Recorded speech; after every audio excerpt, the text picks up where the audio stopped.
It's time for a hard reality check. Our kids get bullied and rejected by their peers often. As a parent, it hurts to see your child treated poorly, and we can get caught up in the what do I do spiral. Due to their autism, our girls can't always tell when they're being bullied, but they sure can tell when they're being pushed away.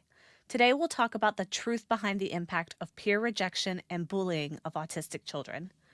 But before we get started, don't forget to like, share, subscribe, and hit that notification bell for reminders of upcoming streams. Let's get started. So today's episode is not a fun topic for us, but I was going to say a we much needed jumped. topic. Well, if you look, we jumped from love to something a little The darker. So opposite.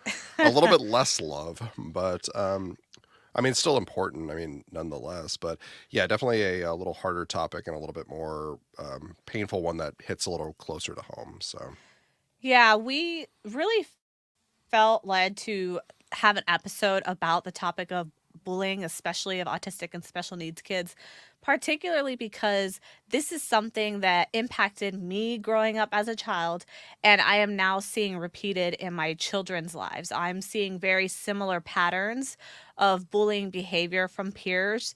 And I'm now noticing that as our kids are getting older, they're now going to be basically 5 and 6 soon. They're starting to recognize the bullying. And, at the beginning with a lot of autistic kids, it takes a while for them to recognize that. And honestly, some kids never really truly recognize that. But as the parent, you know when your child is being bullied. And that is just something that's been really hard for us to process.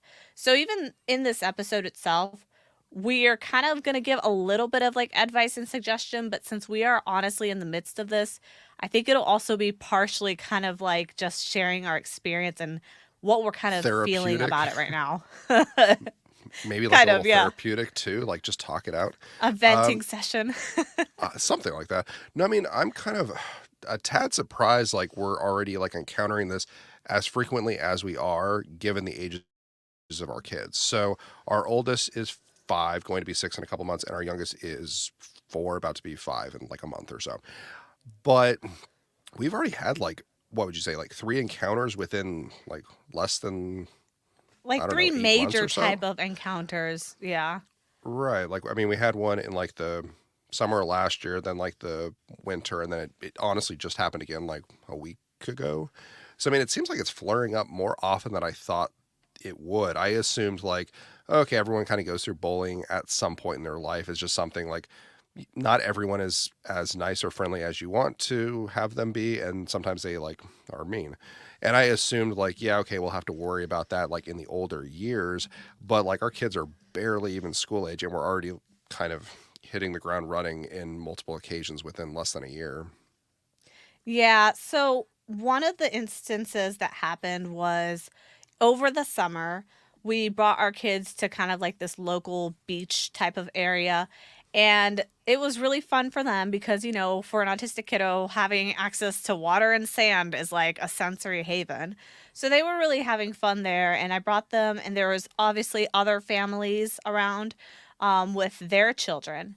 And our kids are contrary to what I feel is like an autism myth where they say that, autistic people don't value social relationships. That's not true.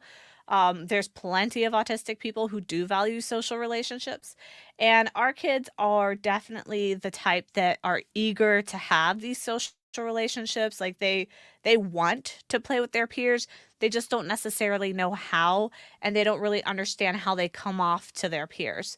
So when they engage in play or what they think is engaging in play, they can come off as rude or disruptive or abrasive because they don't really understand that when you are trying to play with someone, you have to kind of ease into it, and you can't just like bust into somebody's social circle and then just expect to be involved.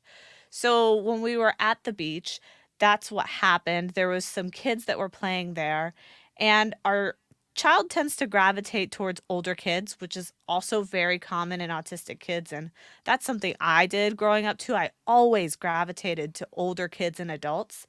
And so she is attracted to those kids who are maybe a couple years older. And so she will instantly see them playing and just walk on over and just pretend like she's part of the group. So if they're building a sandcastle, she will just join in and build the sandcastle with them without realizing that that other kid doesn't feel comfortable with it because A, they don't know you, B, you're touching their stuff, C, you didn't ask permission. So to them, it comes off as like really rude, like, who's this person who just busted in and started playing with us? It's weird. But the problem is how they react to that. And when they do react, they usually react really negatively. And that's where, honestly, if it's been boys, they usually bully. So they'll start name calling, they'll start making fun of her, they'll start like mocking her, or they'll do things where they try to manipulate her into doing things that she shouldn't be doing, that she doesn't understand as manipulation. She thinks it's play. So that has been one of the types of interactions that we've had to deal with that's been particularly frustrating. Yeah, and I mean, the other issue is because she is attracted to older kids, usually I feel like there's less like of like a I don't know what you call it, like one would want to call it like a grace window of like understanding like social cues. So I feel like if she's trying to socialize with like a younger kid, they might not know some of the social etiquette of you're Some supposed to kind of technical, I think we're having some technical difficulties. I think that it just glitched for a bit oh, there. You want to not good. restate that? Sure, I was saying that it's hard when she flocks to older kids that she wants to play with because there's more of a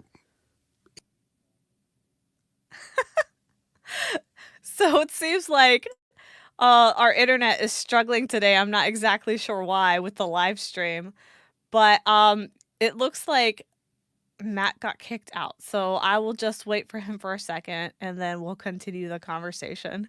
That's the joys of doing a live stream. It's live and you don't really know what's going to happen. I'll give him a second though.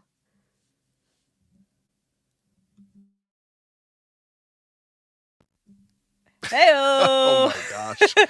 I don't know what is going on, but hopefully we can work through that. I don't know. This has never happened before. I Yeah, don't know what's okay. going on. Oh, wait. Didn't we just have that whole internet Cyber glitch cyber attack thing happening? they're Maybe that's attacking part of it. StreamYard. Uh okay, let's see if we can get through this. Yeah, because she flocks to older kids, I feel like that's a problem because they have developed more social etiquette as far as how they are interacting with one another. So when she's budging into conversations and doesn't use some of the social etiquette that is more acceptable for that age group, it stands out as extremely unusual or odd. But if she was to potentially flock to like a younger group of kids that she was playing with, they might not have established or come into understanding of some of the social etiquettes at a younger age. So if she was socializing with like 3 or 4 year olds, there's not really a whole lot of like social etiquette of like, oh, you basically just have to be like, hey, do you want to play? And that's basically it. But there's not like this back and forth trying to gauge like, oh, are they okay with me and their personal space using their things? So I think that that is another key thing that kind of works a little bit against her when she flocks to the older groups. I mean, when she flocks to like the younger ones, I think she does pretty well because they just want to play with someone and she's more than willing to play with them. So they're usually able to kick it off, but it's definitely when she's jumping to that older group that's like what would you say 3 years older than Yeah, a her little bit that we kind older. of yeah, that there's kind of like a disconnect. So I think that's one of the main challenges that I guess we're going to have to kind of work through and try and figure out how to get her to understand some of the social etiquette a little bit so that hopefully she'll be kind of able to be accepted into some of these play groups a little easier. Yeah, unfortunately, it's essentially just discrimination on the disability because autism is a social disability. It involves having challenges in those social interactions. So when peers reject you for that social interaction, they're rejecting you for your disability. So it is a form of like disability discrimination, but unfortunately, people don't really know or realize that they're doing it. So that's part of the problem. But the other thing that we recognized with her was that she is easily manipulated because of that. And that is something that also happens a lot with autistic kids. And honestly, even autistic adults. They can kind of, or have a, I guess, how would you say? they can struggle with understanding when they are being manipulated or when something is sincere. So I have had instances with my daughter where another child who is older and therefore smarter is able to kind of manipulate my daughter into doing things that she wouldn't regularly do because they can convince her that they're just like playing a game. And that can get really dangerous. One of the things for our kid where that happened is they were playing at like a Burger King play place, and there was a bunch of rules on the wall that said things that you weren't supposed to be doing that were like dangerous. And this older boy manipulated my daughter into thinking that those were rules of things you're supposed to do.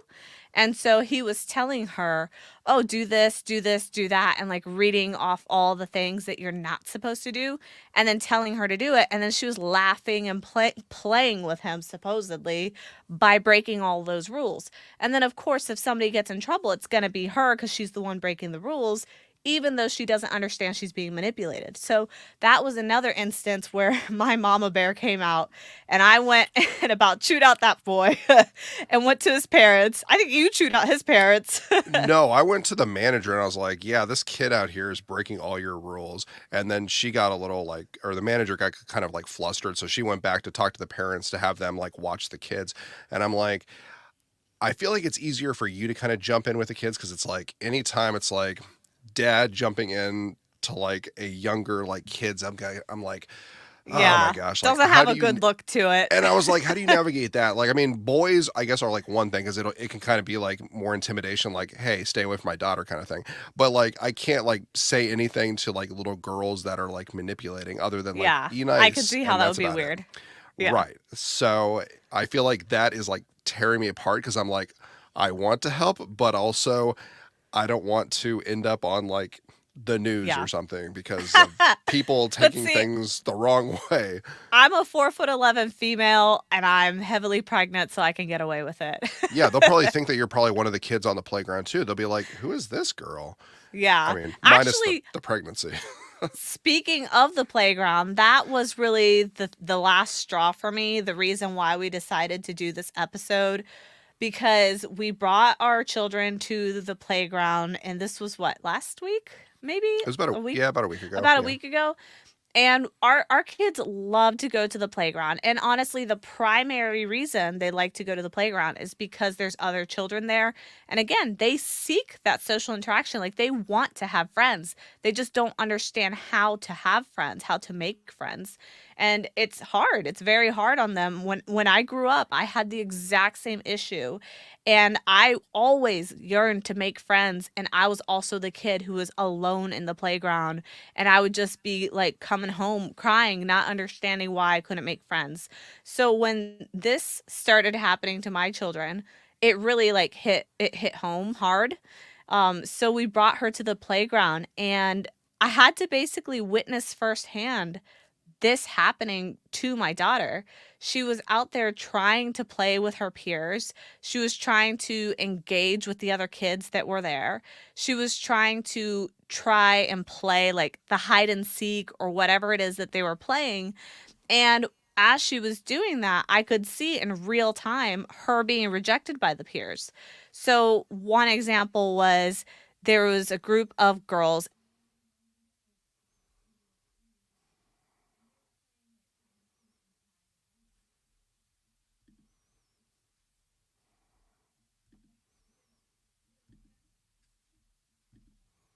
They were playing hide and seek and tag, and they were kind of running after each other, and she wanted to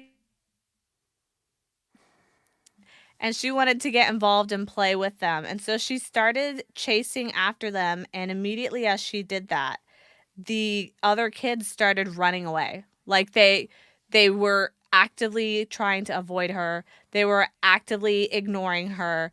And the part that really hit home was that after that happened a couple of times, she thought that they were playing hide and seek, so she went and hid, and nobody came to find her.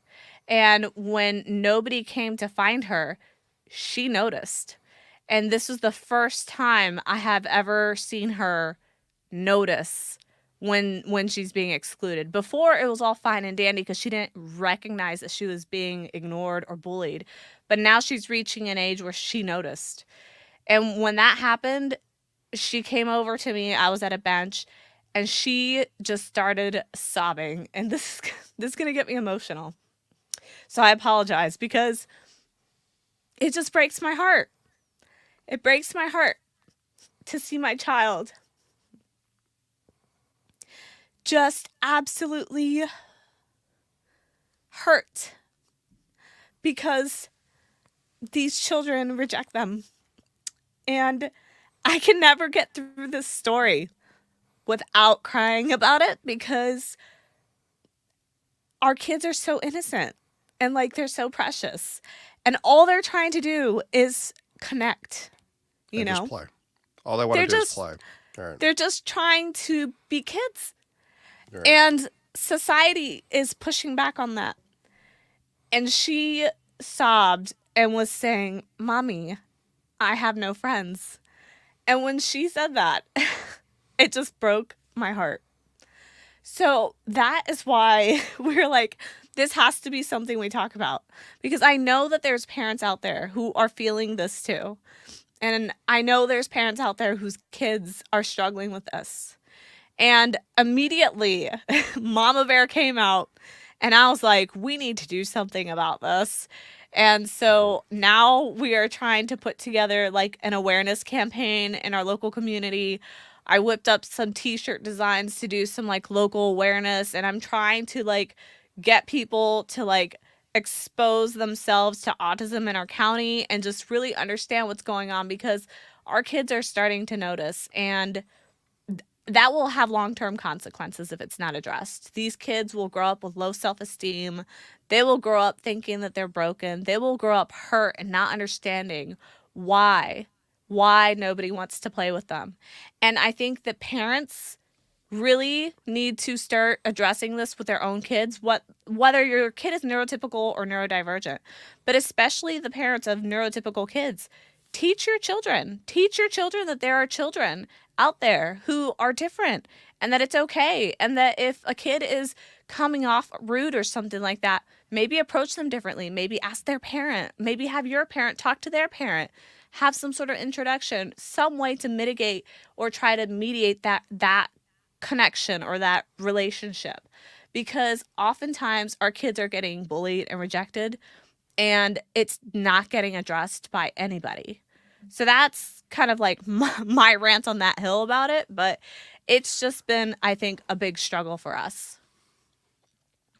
Well, for me, I've been trying to track down other parents that you can try and build like a social group with. So other parents that are taking their kids to therapy, other kids that might be on the spectrum, or um, other individuals that we know personally that their kids might not be autistic, but the parent is nice and they can explain to their children like, as far as like, okay, she might.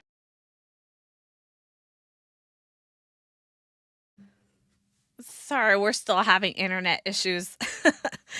This is going to be a hard one to edit and post.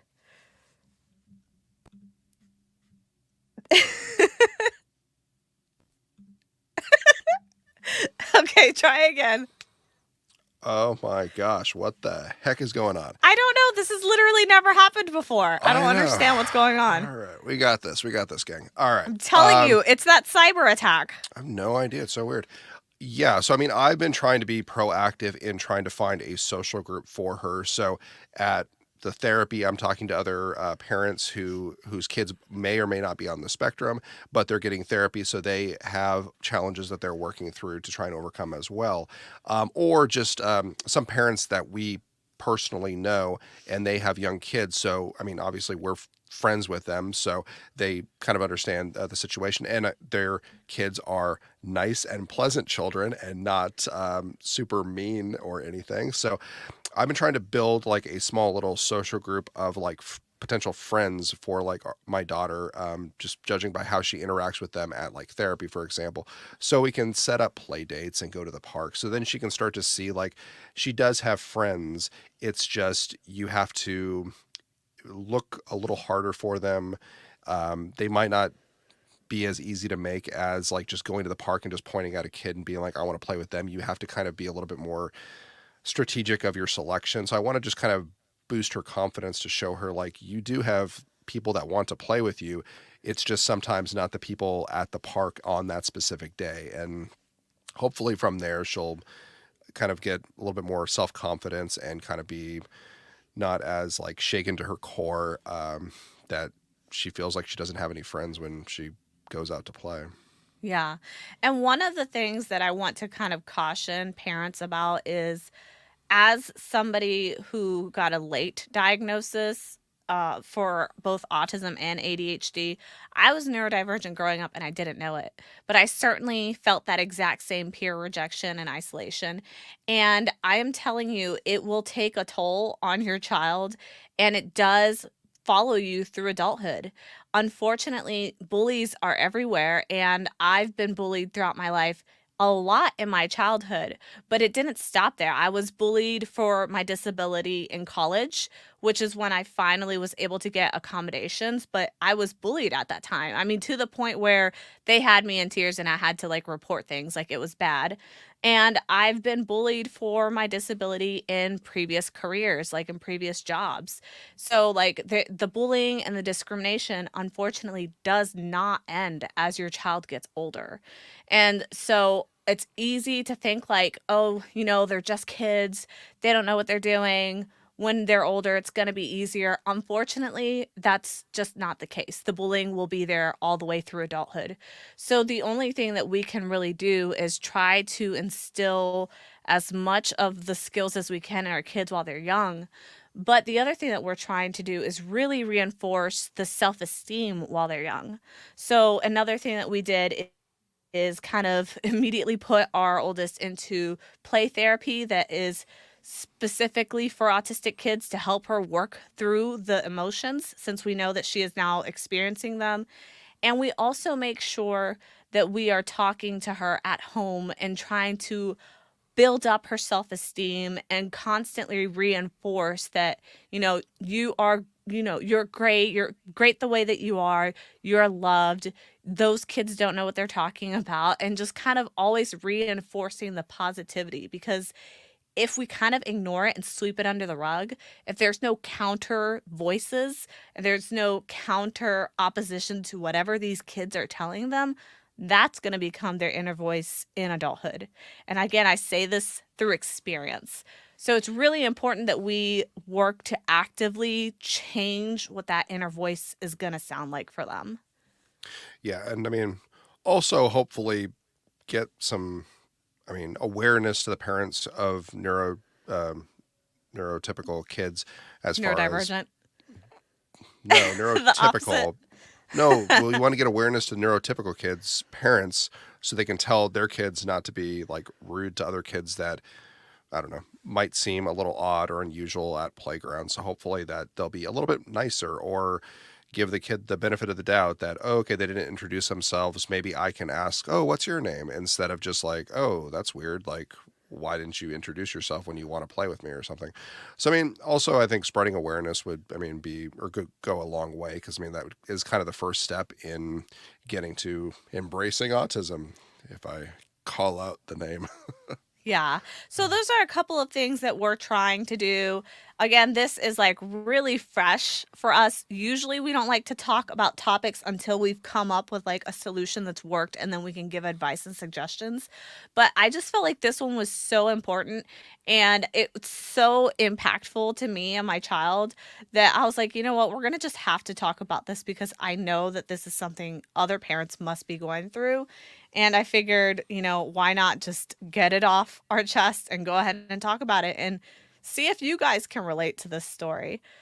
So that's pretty much what we're going through right now and what our kid is going through right now. And we will probably give an update in the future on how that goes as we implement these changes and like these therapies and like these other things to see if we're able to make some positive change. But in the meantime, I think we're basically just going to keep an eye on her and see what we can do to improve the situation, and then we'll give you guys an update in the future. Hopefully sooner rather than later. We'll see how it goes. I mean, it might definitely be an ongoing thing, but hopefully we can, get something rolling at least, and make some progress. So, yes. But the moral of the story is keep an eye on how your kid is feeling. And even if they're nonverbal, you can kind of tell if they're distressed or how they're behaving and see if you feel like they are struggling with some sort of bullying or self esteem or how their body language changes around their peers, just in case. But with that said, I think we're going to cut this a little short because we're having internet issues. So before we end things, let's go ahead and do our monthly random selection, and hopefully the internet will let us do it. Otherwise, it'll really be a surprise. Okay, so for those of you listening, we basically do this monthly random selection now as part of our charity work at Autism Wish. So what we're doing is on the last podcast episode of each month, we're giving away up to $100 worth of sensory and therapeutic items from an autistic child's Amazon wish list. And if you haven't learned about this, you can look up the eligibility guidelines and how to apply by visiting our website at autismwish.org and just click on the Make a Wish button on there. So without further ado, let's find out who today's winner is. Matt, if you want, oh, you're already sharing it. Okay.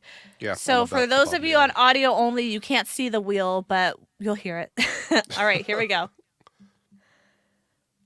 All right, it's spinning. Let's see who we got. And it is Alicia Milton. So, congratulations, Alicia Milton. We will be reaching out to you via email that you provided.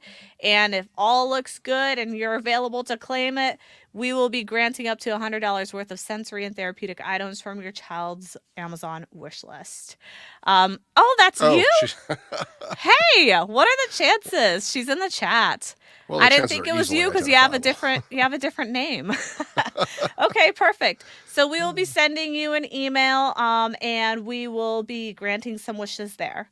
So to wrap up, I just want to ask everybody listening, what are your thoughts about bullying of autistic children? Has your child experienced peer rejection like ours or bullying like ours? And how do you typically handle it? Do you think it's best to confront the children, confront the parent, or do you feel like it's best to kind of just hold off and then just talk to your child about it separately, or a combination of both?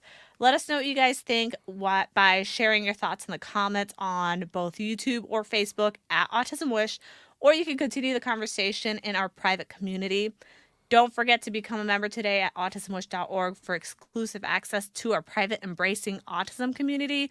That's where you'll find Matt and I for extended discussions and support. And you can also support our mission. So thanks again for hanging out. Again, congratulations to the winner, and we will see you all next week. Bye. Bye.